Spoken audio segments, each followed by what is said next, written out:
જામનગર શહેરના હાઇવે પર ફરી એકવાર જીવલેણ સ્ટંટબાજીના દ્રશ્યો સામે આવ્યા છે।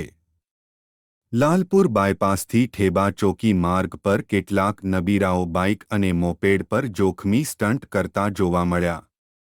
વીડિયોમાં સ્પષ્ટ નજરે પડે છે કે નબીરાઓ બેફામ ગતિએ વાહન ચલાવી રહ્યા છે, જેથી હાઇવે પર પસાર થતા અન્ય વાહનચાલકો માટે ગંભીર ખતરો ઊભો થયો છે।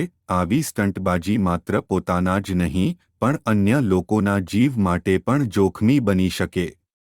આ વીડિયો સામે આવ્યા બાદ પોલીસ શી કાર્યવાહી કરશે?